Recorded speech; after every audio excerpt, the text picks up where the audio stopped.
Heureux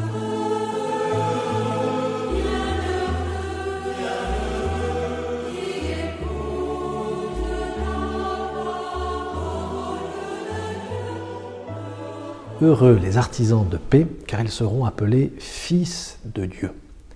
Dans cette béatitude, nous pouvons nous attarder sur le terme artisan, comme pour souligner ce qui dépend de nous dans l'établissement de la paix.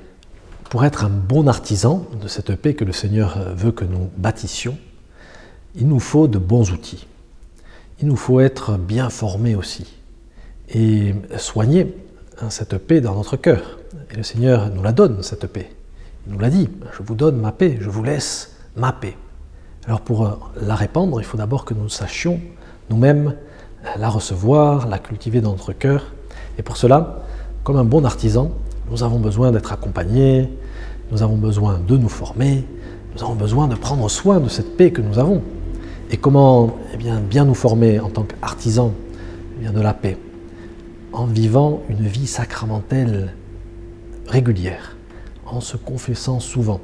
Peut-être que ce carême, c'est l'occasion pour reprendre la bonne habitude de se confesser au moins tous les ans, c'est ce que l'Église nous demande, mais peut-être un peu plus. Et peut-être arriver à nous confesser tous les mois, ça serait une belle résolution que nous pourrions prendre pour justement être des artisans de paix dans notre vie et des artisans de paix dans le monde.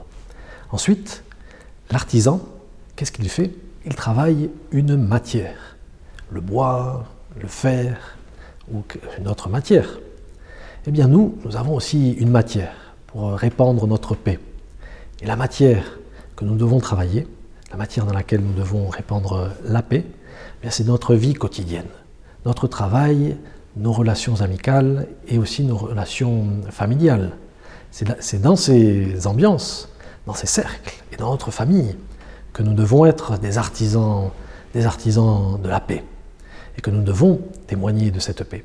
Alors pour témoigner de cette paix, il nous faut transformer toutes nos paroles, toutes nos attitudes, toutes nos réactions en des bénédictions, c'est-à-dire en des belles paroles, en des belles actions, en un bel exemple de la paix que le Seigneur nous donne. Et puis, l'artisan est celui qui met tout son cœur à l'ouvrage.